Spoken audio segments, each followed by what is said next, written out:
네, 오늘 시간을 거룩하게 라고 하는 제목으로 말씀 나누겠습니다.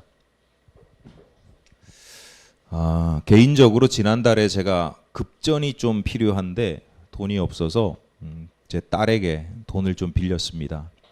9월 달에 갚겠다. 9월 달에 갚겠다. 그러고 돈을 빌렸는데 지난달에 빌렸으니까 얼마 전에 우연히 같이 밥을 먹다가 하는 얘기가 한 달이 되었으니 이자를 달라 이렇게 이야기를 하더라고요. 뭐 물론 농담이겠죠. 그래서 저도 농담이자 교훈 차원에서 교육 차원에서 맞받아 쳤습니다. 옛말에 돈은 앉아서 빌려주고 서서 받는다는 말이 있다. 그러니까 사람들이 돈을 빌릴 때는 빨리 갚아야 되겠거나 빨리 갚아야 되겠다거나 반드시 갚아야지 하는 마음이 있을 수도 있지만 시간이 지나면 그게 없는 처음부터 그냥 막 돈을 그냥 빌리는 사람도 있지만 선한 마음을 가지고 빌려도 시간이 지나면 사람의 심리라는 것이 돈 갚기가 아까운 마음이 드는 법이다. 그러니 돈이 많다고 나한테 돈이 많다고 해서 또는 여윳돈이 있다고 해서 아무나 함부로 빌려주면 안 된다. 이자는커녕 원금도 못 받을 수 있다. 뭐 이런 이야기입니다. 그러니까 무슨 얘기냐면 한 달 이자를 달라고 그래서 제가 너 자꾸 그런 식으로 하면 이자는커녕 원금도 못 받는 수가 있어라고 이제 나름 저도 협박을 한 거죠. 그러자 딸이 하는 말이 제 헌금을 가져가겠다는 거예요. 제가 일정한 장소에 제 방에 일정한 어느 뭐 말씀드려도 상관은 없겠지만 일정한 장소에 항상 현금을 어느 정도 보관하는 곳이 있습니다. 아이들이 어릴 때부터 뭐 지나가다 오고 가다 그걸 볼 거 아니에요. 그럼 보면 뭐라고 그래요? 우리 아빠 돈 많다고. 애들이 돈 단위를 화폐 단위를 모르니까 돈 많다고 저거 맛있는 거 사달라고 하거나 뭐 자기가 갖고 싶은 거 쓰고 싶은데 돈 쓰자고 하잖아요. 그러니까 어릴 때부터 저건 헌금 드릴 돈이야. 헌금 드릴 돈이야. 이렇게 반복해서 이야기를 했기 때문에 아이들한테 이게 각인이 되어 있어요. 저거는 절대로 건드리면 안 되는 돈이라는 것이 각인이 되어 있어요. 그러니까 그 아빠가 돈을 안 갚으면 그 돈을 가져가겠다라고 하는 것, 그러면서 아버지가 그러니까 그거 채워야 된다라고 하는 것도 일종의 농담이기도 하지만 나름의 협박이죠. 두 가지 상반되는 생각이 스쳐 지나갔습니다. 우선 이놈이 감히 헌금을 건드리겠다고 이야기할 정도로 발칙해졌구나.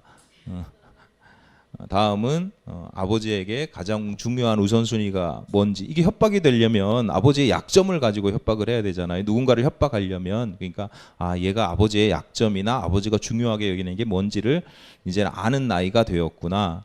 기특했습니다. 결과적으로 딸아이가 이렇게 컸나 싶죠. 벌써 아버지한테 돈을 빌려주질 않나. 아버지의 약점까지도 잘 알게 되는. 어릴 때는 아버지가 다 슈퍼맨처럼 보이고 막 이러잖아요. 근데 커가면서 우리 아버지는 이런 게 약점이고 뭐 이런 게 다 알게 되는 거죠. 그냥 아이들이 커서 그러는 겁니다. 감사한 일이죠. 어쨌거나 저에게는 물론이고 딸아이에게도 헌금이라고 하는 것은 일종의 구별된 돈이라고 하는 인식이 있습니다. 다른 화폐랑 다를 게 뭐가 있어요? 똑같이 생겼고 똑같이 쓸 수 있잖아요. 이거를 헌금이라고 해서 딴 데서 못 쓰는 게 아니죠. 그런데 누군가에게는 일상에서 개인적인 소용에 절대로 쓰지 않는 돈으로 구별되어 있습니다. 물론 제가 그렇게 고지식하진 않아요. 그러니까 아직 헌금을 드리기 전이니까 급할 땐 막 이제 급한 현금을 써야 될 때는 또 쓰고 다른 용도로 쓰고 일단 채워놓기도 합니다만 어쨌거나 그리고 항상 일정 금액을 채워놓지도 않아요. 그냥 현금이 생겼는데 현금이 생기면 요즘은 현금 쓸 일이 별로 없으니까 현금이 생기면 그냥 이렇게 적당히 채워두는 겁니다. 제가 그렇게 막 고지식하고 고리타분한 사람은 아닙니다. 그럼에도 불구하고 일단은 구별해 놓은 돈, 헌금을 드리기 전이지만 드리기 전부터 구별해 놓았기 때문에 저에게는 헌금, 구별된 돈입니다. 이런 것을 여호와 신앙의 전통에서 뭐라고 표현하냐면 거룩이라고 표현을 합니다. 그러니까 구약 성경에 보면 카도쉬라고 하는 원어로 카도쉬라고 하는 단어가 나오는데 그걸 우리말로 번역하면 거룩이에요. 근데 그 이 거룩이라고 하는 것, 카도쉬라고 하는 게 핵심이 뭐냐? 구별해 놨다. 구별해 놨다. 이건 다른 거야라고 구별해 놓은 것을 카도쉬, 거룩이라고 합니다. 근데 단순히 용도만 구별해 놓는 게 있잖아요. 뭐 이거는 뭐 애들 교육비야, 뭐 이건 뭐에 쓸 거야라고 구별하는 것도 구별이잖아요. 그런 게 아니라 하나님의 것으로 구별한 것을 거룩이다, 카도시다 그렇게 이야기를 합니다. 그래서 이것을 좀 우리말로 번역을 할 때 성별이라고 표현하기도 합니다. 거룩할 성자에다가 구별한다 할 때 별자죠. 교회에서 흔히 쓰는 표현 중에 이게 들어가는 그런 표현들이 많아요. 그러니까 뭐 성구, 성물, 뭐 그런 거 있잖아요. 성도, 뭐 마찬가지예요. 성호. 요즘 잘 쓰지 않습니다만 가끔 이제 다른 교회 목사님들, 사모님들 만나서 이제 어쩌다 이제 기도하다 보면 주님의 하나님의 성호를 찬양하며 뭐 이렇게 진짜 오랜만에 듣는 표현이구나. 뭐 그런 하나님의 이름도 함부로 이름이라고 표현하지 않고 성호, 구별된 이름이다 이렇게 표현을 합니다. 거룩한 물건, 성물, 성구, 거룩한 물건, 거룩한 가구입니다. 자, 마이크 성물이에요? 성물이에요? 아니에요? 이게 아니에요? 성물이에요. 교회에서 쓰면 성물이에요. 하나님의 것으로 구별했으니까 성물이에요. 이 마이크 얼마나 흔해요. 이거 마이크 어쩌다가 뭐 예를 들어서 중고로 팔려가지고 노래방에서 노래방 마이크로 쓰이면 그러면 성물이에요? 아니에요? 아니에요. 그러니까 똑같은 마이크가 교회에서 하나님의 일을 위해서 쓰여지면 성물인데 똑같은 마이크라도 노래방에서 쓰면 성물이 아니죠. 반대로 노래방에서 사용되던 어떤 마이크를 우리가 중고로 구매해서 예배 시간에 써요. 그거 성물이에요? 아니에요? 성물이에요, 그거는. 이거는 이제부터 교회에서 하나님께 예배하는데 쓰는 거야 라고 구별해 놓으면 그러면 성물이 되는 거죠. 성도라고 하는 표현도 이런 점에서 마찬가지입니다. 늘 말씀드리지만 교회는 건물이에요? 아니에요? 교회는 건물이 아니에요. 제가 계속해서 반복해서 말씀드립니다. 교회는 뭐예요 그러면? 성도의 모임. 성도들이 모인 게 교회예요. 근데 그 성도라고 하는 건 뭐냐면 구원받은 자들이에요. 구원받은 자들. 성도가 곧 교회인데 성도가 곧 교회이고 교회는 그래서 구원받은 자들의 모임이 교회예요. 자, 교회라고 하는 단어가 이제 신약 시대에 생기잖아요. 그 신약 시대에 교회라고 번역되는 단어들 중에 대표적인 것이 에클레시아입니다. 여러분 아마 들어보셨을 텐데 에클레시아라고 하는 단어가 무슨 뜻이냐면 부름받은 자들이에요. 부름받은 자. 무슨 얘기냐면 성도들은 교회는 어떤 거냐면 세상에 있는 많은 사람들 중에 하나님께서 불러내셨다는 거예요. 이렇게 끄집어내셨다는 거예요. 그게 무슨 얘기예요? 세상의 많은 사람들로부터 구별해낸 사람들이에요. 우린 세상에서 똑같이 살잖아요. 여러분 세상 사람들과 다를 게 없잖아요. 근데 하나님께서 구별해내셨어요. 하나님께서 아무나 막 불러내신 것도 아니지만 그렇다고 여러분 우리가 대단한 사람도 아니잖아요. 뭘 대단해서 특별해서 하나님께서 막 우리를 불러내신 게 아니잖아요. 어떤 거냐면 마치 우리가 노래방 마이크로 사용되던 사람들인데 어느 날 하나님께서 너 이제부터 하나님의 마이크로 좀 살아라고 불러내신 거예요. 그럼 내가 옛날에 노래방 마이크로 살았으니까 나는 성도가 아니에요?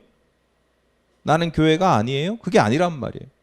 여전히 옛날 노래방 마이크의 흔적이 막 남아있고, 에코가 막 이렇게 뭐 된다 하더라도 되게 노래방 마이크 싸구려겠죠. 제가 잘 모르겠지만 엄청나게 싸구려일 텐데 그렇다고 해서 하나님의 성도가 아니에요? 내가 싸구려라고, 내 출신이 싸구려라고? 그거가 아니란 말이에요. 성도의 자격이 충분해서 대단한 마이크라서 하나님께서 불러내신 게 아니라 하나님의 은혜로 말미암아서 우리를 구별해서 너는 이제부터 하나님의 마이크로 살아라고 해주시는 거예요. 그러니까 성도인 우리들은 늘 자신의 존재 자체에 대해서 감사할 수 있어야 되고 내가 성도라고 하는 정체성을 늘 가지고 살아야 됩니다. 하나님께서 나를 불러내셨어. 내가 정말 대단해서 끔찍하게 특별해서 하나님께 내가 나아간 게 아니라 하나님께서 나를 불러내셔서 끄집어내셔서 나를 성도로 삼아 주셨으니 그것만 생각해도 내가 얼마나 기뻐하고 감사할 일이 많습니까? 좀 배가 고파도 사업에 실패해도 돈을 좀 못 벌어도 그게 뭐가 중요해요? 이 땅에서 그러다 다 가요. 돈 많은 사람도 돈 적은 사람도요. 다 그러다 가요. 얼마 전에도 어느 목사님이 그런 얘기 하더라고요. 나이 들고 은퇴할 때가 돼 보니까 돈 많은 거 아무 소용없더라. 제일 중요한 게 건강이더라. 뭐 돈 많으면 좋겠지만 건강이더라. 그러면서 뭐라고 말씀하시냐면 계단을 나 혼자 걸어갈 수 있는 게 누군가의 도움을 받지 않고 걸어갈 수 있는 게 최고다. 이렇게. 그러니까 잠깐이에요. 잠깐. 우리가 이 땅에서 사는 거는 우리가 이 땅에서 희노애락을 느끼는 건 굉장히 잠깐이에요. 우리가 정말 영원히 중요한 것은 하나님의 사람으로 구별된 것, 성도로 구별된 것이 정말 중요한데 내가 그렇게 하나님의 은혜로 말미암아서 구별되었다라는 자기 정체성을 늘 잊어버리지 말고 나는 성도다라고 하는 자기 정체성을 가지고 겸손할 줄 알아야 되는 겁니다. 그리고 거기서 그치는 것이 아니라 내가 옛날에는 노래방 마이크로 사용되었지만 그 흔적이 남아있지만 그 습관들이 남아있지만 당연한 거야 이런 게 아니라 하나님의 마이크로 사용되기에 합당하게 그 흔적들 그 나쁜 버릇들 습관들을 이제 조금씩 지워 나가는 거죠. 그래서 내가 구별받은 사람으로서 합당한 모습으로 거룩한 모습으로 내가 조금씩 변화되어 가는 것입니다. 여러분 하나님께서 여러분을 복되고 거룩하게 성별하셨음을 늘 인식하고 살아가시기를 바랍니다. 나아가서 여러분의 삶이 어제와 달리 오늘 조금 더 거룩해지고 작년과 달리 올해 조금 더 거룩해지시기를 바랍니다. 오늘 본문 14절입니다. 너는 매년 3번 내게 절기를 지킬지니라. 절기를 지킬지니라 라고 이제 번역을 해서 이게 의무적으로 이거 해 라고 하는 뉘앙스가 강해 보이지만 사실은 의역이라고 볼 수 있고요. 원어적인 의미는 뭐냐면 절기를 지킬지니라 이 말의 원어적인 더 근본적인 뉘앙스는 뭐냐면 축제를 즐겨라 뭐 이런. 너는 매년 3번 즐겁게 하나님 앞에서 즐겁게 예배해라 뭐 이런 거예요. 춤춰라 뭐 이런 뜻이. 뭐 물론 그렇다고 해서 이 구절에만 의무가 없는 거지 의무감이 없는 건 아니에요. 17절입니다. 네 모든 남자는 매년 3번씩 주 여호와께 보일지니라. 모든 남자 이렇게 했으니까 남자들만 하고 여자는 안 해도 돼요? 이게 아니고 옛날에 이 가부장적인 사회니까 죄송하지만 남자들만 사람 취급을 했어요. 그래서 군대에서 싸울 수 있는 20세 이상 뭐 남자들만 사람 취급을 해서 그러니까 모든 남자는 이렇게 했지만 의역을 하자면 그 뜻을 살리자면 모든 사람은 이런 뜻이에요. 모든 사람은 한 사람도 빠짐없이 누구나 어떤 사람도 열애 없이 누구나 반드시 해야 될 게 있는데 1년에 3번 절기를 지켜야 된다라고 하는 거예요. 자, 생각해 보세요. 어떤 분은 그런 이야기를 해요. 야, 1년에 3번만 예배를 해? 우리는 몇 번 예배해요? 주일 예배만 해도 52번 또는 53번. 4년에 한 번씩은 53번도 예배를 드리잖아요. 야, 1년에 3번밖에 예배를 안 드리니까 참 편했겠다. 오늘날의 예배가 훨씬 어렵다. 그렇지 않아요. 당시에도 일주일에 하루씩 안식일 지켰고요. 성전에서는 매일 아침 저녁으로 상번제를 드렸고요. 게다가 1년에 3번 지키는 이 절기는 각각 하루씩 지키는 절기가 아니에요. 한두 시간 지키는 절기가 아니에요. 일주일씩 지킵니다. 일주일씩 절기를 지켜야 돼요. 게다가 이 절기를 지키기 위해서는 성전으로 가야 됩니다.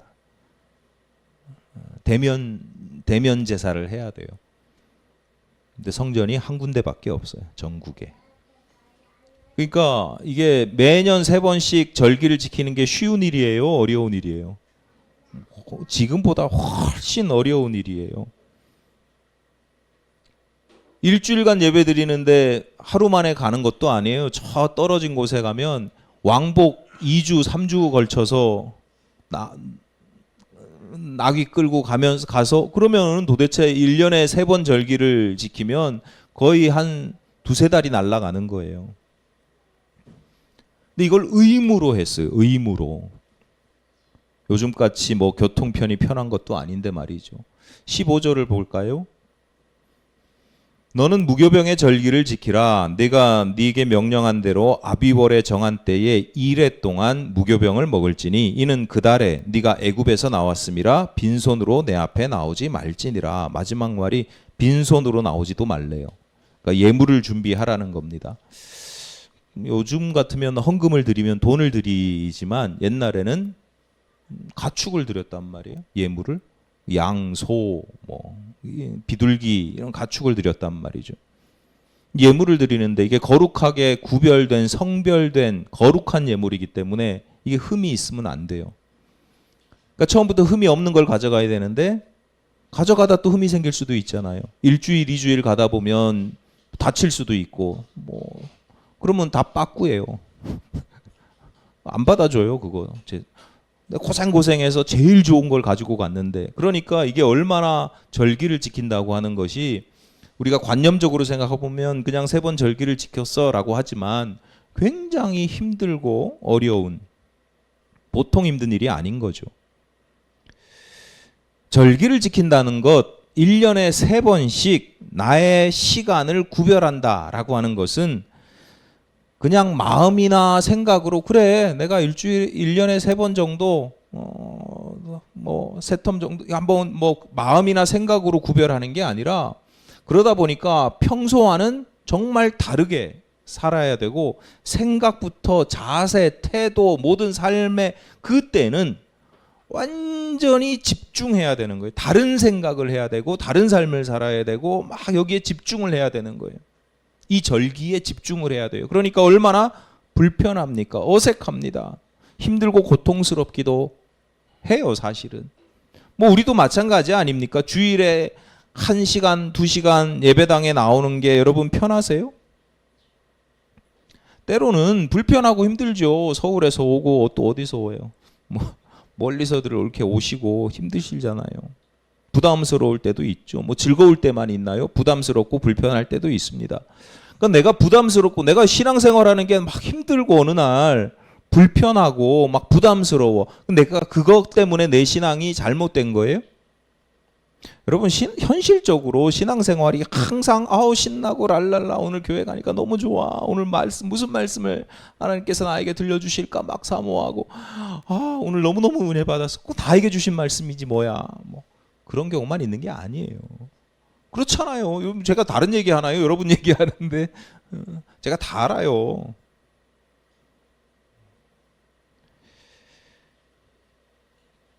내가 힘들고 불편해서 신앙생활이 잘못된 건 아니고요. 그 모든 불편과 부담과 어려움, 고통 이런 것들을 감수할 만한 가치가 있기 때문에 신앙생활을 하는 겁니다.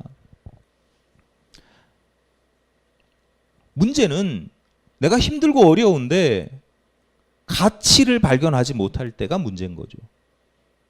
내가 힘들고 어려워도 이 신앙생활의 가치를 내가 알고 있으면, 품고 있으면, 발견하고 있으면 그러면 좋은 거예요. 그런데 가치를 발견하지 못한 채로 내가 왜 신앙생활을 해야 되는지도 모르고 그냥 힘들게 끌려다니면서 억지로 신앙생활하는 게 그게 힘든 거죠. 역시 여러분 혹시 땅을 파보신 적 있으세요? 삽으로 이렇게 삽이나 뭐 이렇게 도구로 땅을 파보신 적 있으세요? 어렸을 때는 땅 파는 게 뭐 그냥 TV 같은데 다른 사람들이 땅 파는 거 보고 그냥 좀 땀 흘리면 되나 보다 이렇게 생각을 했거든요. 예를 들어서 가로 1m, 세로 1m, 깊이 1m 땅을 파는 일이요. 어마어마하게 힘들어요. 해보신 분은 알아요. 해보신 분은. 삽으로 땅을 딱 그 정도 지하 1m 정도 파는 게 안 파보신 분들은 그게 뭐가 어려워 이렇게 생각하실 수도 있지만 직접 해보시면요 어마어마하게 힘들어요. 제가 지금 아마 해도 하루 종일 걸릴 수도 있어요. 땅 파다 돌 나오죠, 나무 뿌리 나오죠, 하루 종일 걸릴 수도 있어요. 땀이 막 범벅이 되고 손에 물집이 잡힙니다. 그러니까 그렇게 힘든 일을 하는데 누가 5만 원 준다 하시겠어요? 자, 50만 원 준다 하시겠어요? 희경이 안 해요? 50만 원 주는데 안 해? 전 해요.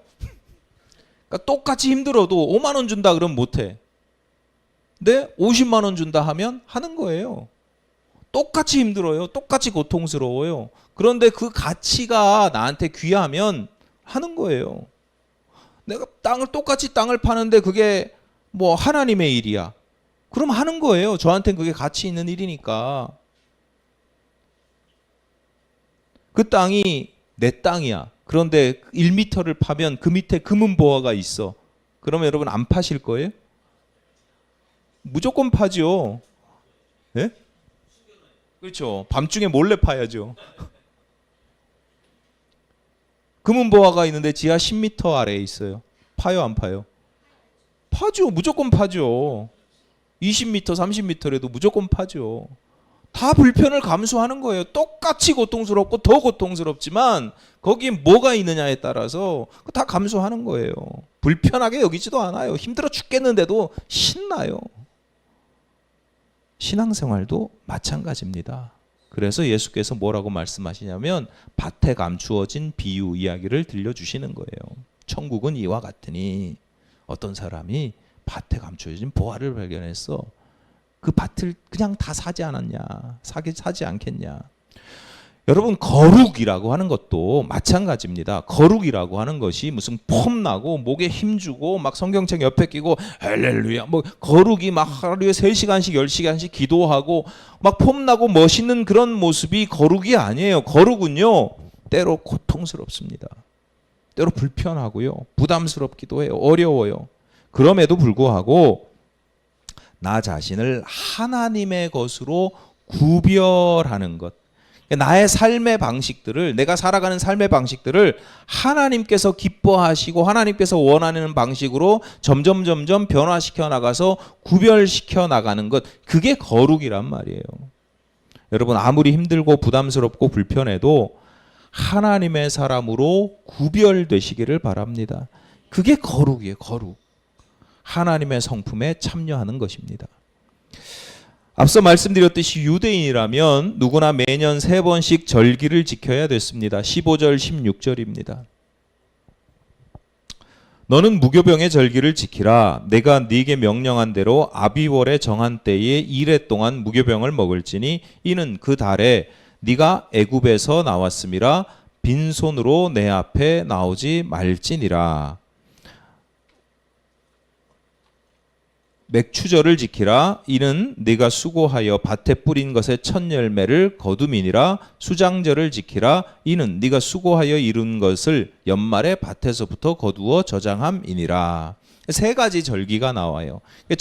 이 용어들이 조금씩 달라서 우리가 헷갈릴 수도 있는데 이 첫 번째는 무교병의 절기 이렇게 이야기하는데 이건 6월절입니다. 물론 무교절이라고도 하는데 무교병이라고 하는 건 누룩을 넣지 않은 빵. 그러니까 빵을 만들 때 이스트를 넣어서 효모를 넣어서 이제 발효를 시키면 이게 빵이 부드럽고 맛있잖아요. 근데 그 누룩을 넣어서 발효시키지 않은 딱딱한 빵을 무교병이라고 합니다. 그 무교병을 6월절에 먹어요. 그래서 6월절을 무교병의 절기 이렇게 표현하고 있고요. 6월은 숫자 6월이 아닙니다. 숫자 6월이 아니고 6월 뛰어넘는다. 추월 할 때 월자가 넘는다는 거예요. 월장, 월담 담을 넘는다 이렇게 표현하잖아요. 그러니까 추월 넘는 거. 6월 지나가서 넘어갔다. 출애굽할 때 하나님께서 10가지 재앙을 내리시는데 그 마지막 재앙이 장자의 죽음입니다. 가축의 첫 것들도 다 죽습니다. 그런데 죽음의 사자가 하나님께 미리 정보를 듣고 모세가 일러준 대로 문지방에 양의 그 문설주에 양의 피를 바른 집은 그냥 넘어가요. 죽음의 사자가 그 문지방 문설주에 피를 바른 히브리인들의 집은 그냥 넘어갔다. 죽음의 사자가 거기서 죽이지 않고 넘어갔다고 해서 유월했다. 패스 오버 지나갔다. 넘어갔다. 그래서 유월절입니다. 그때에 히브리 사람들이 애굽을 탈출하는데 너무 급박하니까 빵을 발효를 시켜야 되는데 발효시킬 시간을 두지 않고 급하게 무교병을 만들어서 생존은 해야 되니까 무교병을 먹었던 전통 먹게 되거든요. 그래서 그때부터 이것을 기념하면서 무교병을 먹는 게 유월절입니다. 그러니까 유월절 일주일 동안은 예배를 드리는데 맛없는 무교병을 먹어야 돼요. 일주일 내내. 빵만 먹어도 맛이 없는데 어쨌거나. 자, 두 번째 맥추절. 맥추절은 말 그대로 맥추, 그러니까 보리를 추수하는 절기입니다. 근데 신앙적으로 어떤 의미가 있냐면 더 중요하냐면 이게 뭐 보리를 추수하는 거야 이게 아니라 우리나라랑 비슷해요. 신앙적으로 첫 열매의 의미가 있는데 우리나라도 옛날에 보릿고개라는 게 있었잖아요. 보릿고개가 왜 보릿고개예요? 지난 가을에 추수한 걸 다 먹고 식량이 다 떨어져 가지고 이제 나물 캐서 먹고 나무 껍질 벗겨서 먹고 죽 끓여 먹고 막 똥구멍에 피가 나도록 뭐 그런 얘기들 많이 들어보셨죠. 하도 딱딱한 거 소화 안 되는 걸 먹어가지고 그게 이제 변으로 나오다가 똥구멍을 다 찢어가지고 똥구멍이 찢어지도록 가난했다. 뭐 이런 표현들 쓰잖아요. 그러니까 이 사람들이 기대하고 고대하는 건 뭐냐면 지난 겨울에 심은 보리가 봄에 나기를 기다리는 거예요. 이게 보리가 나면 기다릴 만한데 고생할 만한데 참을 만한데 보리가 안 나면 늦게 나면 적게 나면 안 나면 이제 죽는 거예요. 그러니까 그 보리가 나기 전까지의 그 춘궁기 배고픈 그 시절을 보릿고개라고 하잖아요. 그러니까 그 사람들한테 어느 날 보리 이삭이 딱 폈을 때 보리가 막 싹이 막 이렇게 자라날 때 그게 얼마나 기쁘겠어요. 마음의 소망이 되겠어요. 그러니까 맥추절이 그런 거예요. 첫 보리를 수확하는 게 수확해서 감사하는 게 그게 맥추절이에요. 마지막으로 수장절. 모든 추수를 다 마칠 뿐만 아니라 그것을 수장 거두어서 추수해서 저장한다.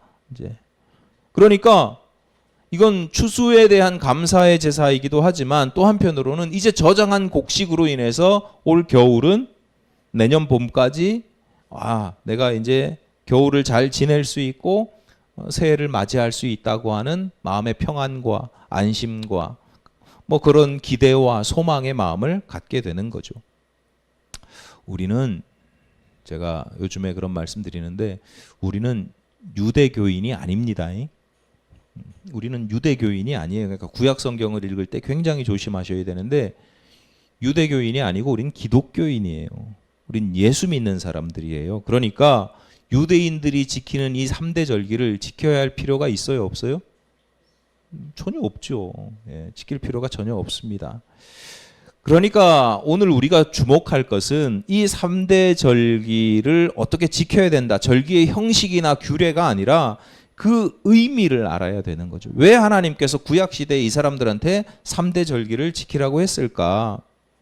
하나님께서 유대인들에게 왜 3대 절기를 제시하고 힘들고 어려운데 반드시 지키라고 명령하시고 때를 따라서 예배하라고 그렇게 강조하시는가?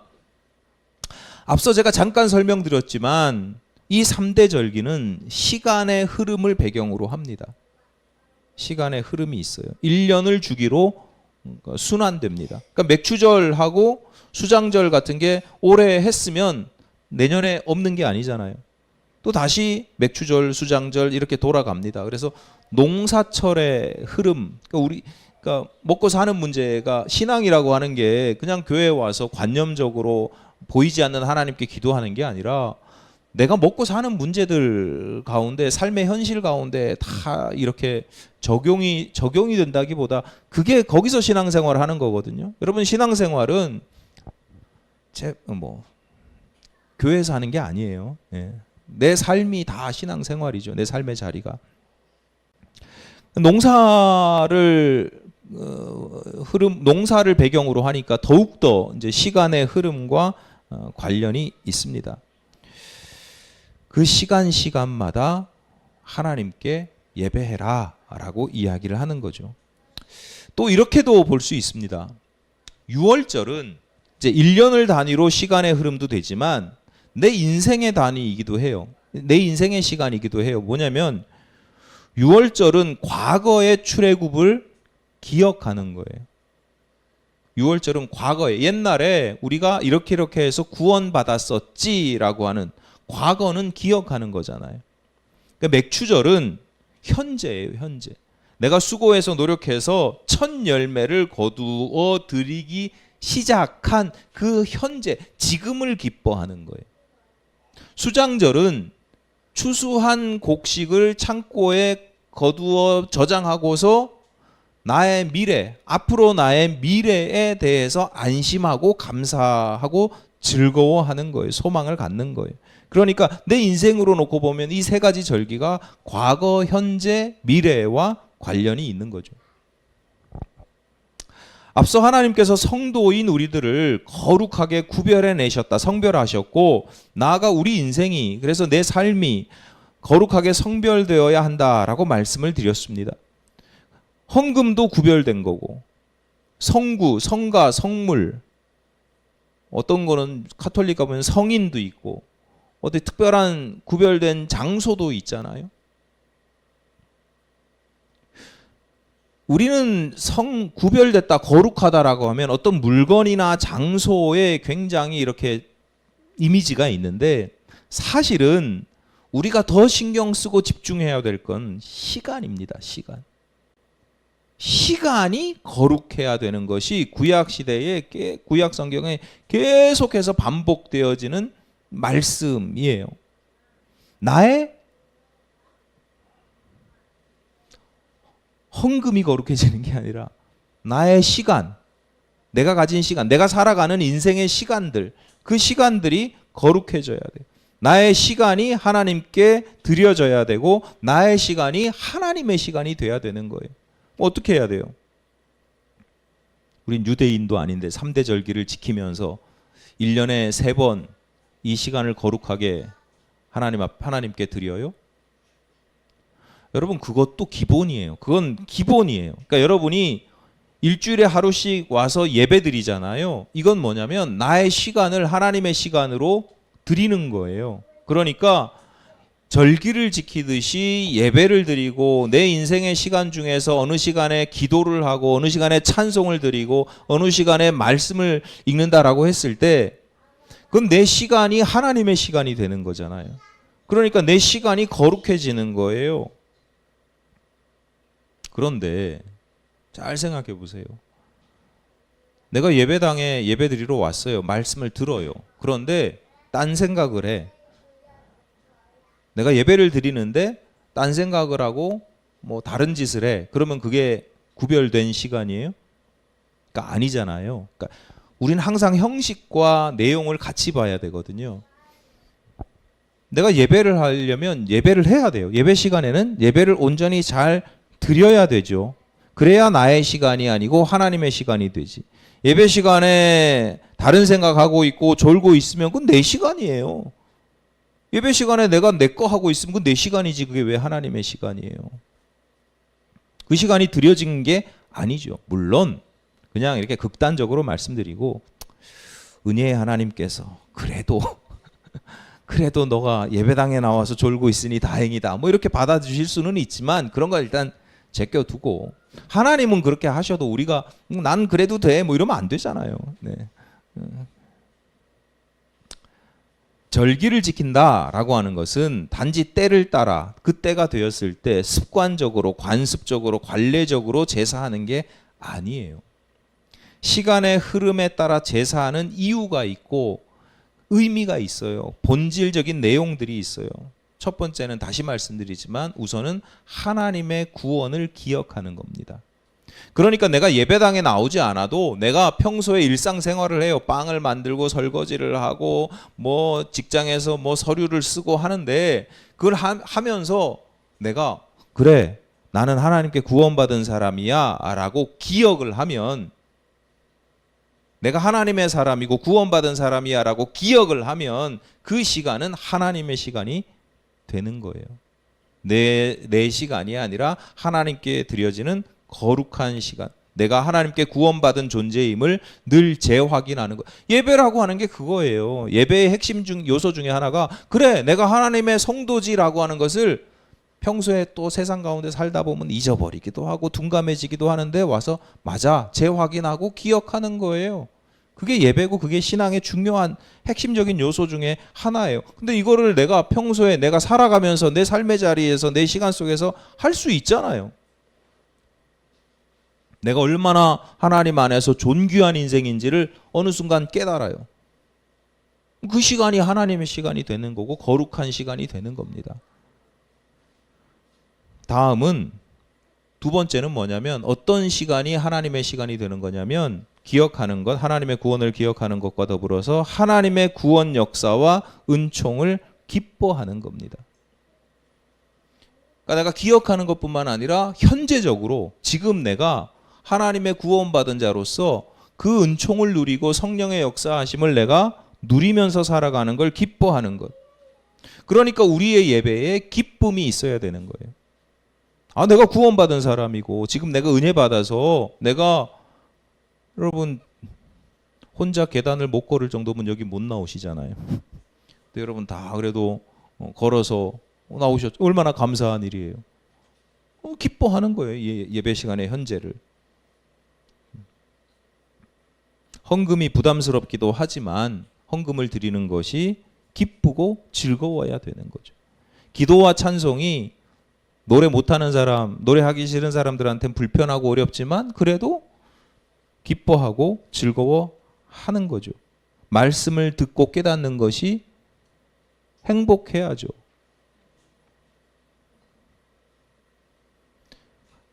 현재적으로 하나님께서 내게 주신 은총들을 막 누리면서 살아가는 것, 그 가운데 하나님 감사합니다 뭐 이런 게 없어도요, 하나님께서 좋은 날씨 주셔서 아싸 행복해, 산에 갔는데 숲속에 갔는데 공기가 너무 좋아 하나님 감사해요, 이게 아니래도 내가 그걸 막 즐기고, 이렇게 말씀드리면 좀 정확하지 않을 것 같아서 제가 좀 적절하지 않은 비유를 하나 말씀을 드릴게요. 하나님께서 저런 남편을 나한테 주셔가지고 그렇게 사는 시간은 4시간인 거고, 하나님 그래도 제게 부족한 걸 저 남편 통해서 채웁니다. 남편이 하여튼 죄송해요, 제가 남편이라서 하여튼 뭐 남편을 즐길 줄 아는, 남편을 내가 즐기고 내가 주어진 시간을 즐기고, 공부를 해야 되는 사람이면 힘들어 죽겠다고 못하겠다고 이게 아니라 그 공부를 즐기고, 그게 하나님의 시간을 살아가는 거예요. 현재적으로. 마지막으로 감사를 고백하고 소망을 품는 것이죠. 예배 시간에 우리가 말씀을 받는 것은 이 시간에 그냥 내가 즐거워하고 기뻐하고 그래 아싸 깨달았어가 아니라 그 말씀의 검을 들고 세상에 나가서 싸우고 승리하게 될 것이라고, 내가 이 말씀의 검을 들고 이제는 세상에서 조금은 더 달라진 삶을 살 거야, 내가 한 걸음은 더 나아갈 거야, 승리할 거야 라는 기대와 소망을 갖는 거잖아요. 성령의 능력으로 말미암아 세상에서 이제는 노래방 마이크가 아니라 하나님의 마이크로 쓰임받기를 결단하고 소원하게 된단 말이에요. 물론 하루 이틀 아니 1시간 2시간 후에 내가 다시 넘어진다 할지라도 그런 소망을 갖게 되는 거잖아요. 그리고 그런 소망을 갖는 것이 얼마나 감사해요. 더 멀리 바라보면 우리가 결국 하나님 나라에 들어가서 주님의 품에 안길 것을 믿고 또한 바라는 것이죠. 이렇게 나의 시간들이 과거에 대한 기억이든 충실한 현재의 삶이든 미래에 대한 소망과 기대이든 하나님께 드려지는 시간이 있고 그냥 내가 쓰고 마는 낭비해 버리는 시간들이 있단 말이죠. 그러니까 하나님께 드려지는 시간, 하나님의 뜻대로 살아가는 것, 그것이 나의 시간이 성별되는 것이다. 나의 시간이 거룩하게 되는 것이다 라고 하는 거예요. 그러니까 굳이 예배 시간만이 아니에요. 내 일상의 삶에서 내가 하나님께 구원받은 존재임을 기억하고 그 구원받은 스스로를 내가 기억하고 스스로를 존귀하게 여기는 시간은 하나님의 시간으로 구별된 거죠. 내게 주어진 삶의 자리, 환경, 그로 말미암아 수고하고 내가 수고하는 것도 내가 수고할 수 있고 일할 수 있는 게 어디예요?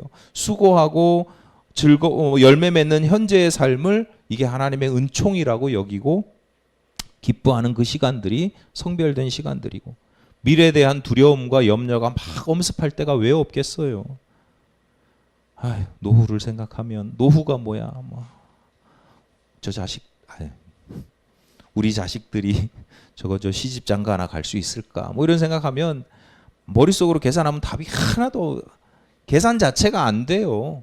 그런 마음들이 왜 없겠어요? 그렇지만 하나님께서 미래에 나를 지금보다 더 성숙하게 변화시켜 주실 것이고 구원받기에 합당한 능력을 제공하실 뿐만 아니라 막판에 가서 내가 좀 모자라더라도 하나님께서 은혜로 말미암아서 하나님 나라에 들어가게 하실 것이라고 하는 그 기대와 소망을 갖는 그 시간, 그 시간도 성별된 하나님의 시간입니다. 여러분, 이런 점에서 여러분은 이제 우리 자신을 한번 돌아봅시다. 내가 얼마나 나의 시간 중에 얼마나 많은 시간이 성별되고 있습니까? 하루 중에서 얼마 정도, 일주일 중에서 얼마나, 한 달, 1년 중에서 얼마나 성별된 시간을 살아가고 있습니까? 식상한 말씀이긴 하지만 현실적인 우리의 현실이기 때문에 말씀드립니다만 우리에게 주어진 시간이 영원하지 않습니다. 지금까지 내가 살아온 내 인생의 시간들이 순식간이었던 것처럼 앞으로의 나날도 얼마 남지 않았습니다. 돈을 벌 수 있는 시간도 얼마 안 남았고요. 걸어와서 예배할 수 있는 시간도 금방입니다. 귀가 잘 들리는 시간도 들리긴 하지만 제대로 알아들을 수 있는 시간도 금세 지나갑니다. 그러니까 사랑하는 성도 여러분, 지금부터라도 여러분의 시간을 성별하시기를 바랍니다. 굳이 매일 예배하고 매일 기도하고 오래 기도하고 말씀 듣고 하지 않아도 돼요. 하나님의 사람이라는, 구원받은 사람이라는 사실을 기억하고 그 은총을 현재적으로 누리고 하나님 나라와 영적 승리에 대한 소망을 가지고 살아가는 그 순간순간들이 하나님 안에서 빛나는 시간들, 하나님의 시간들이라는 것, 이런 점에서 여러분의 시간들이 더욱더 풍성하게 거룩해지기를 간절히 바랍니다.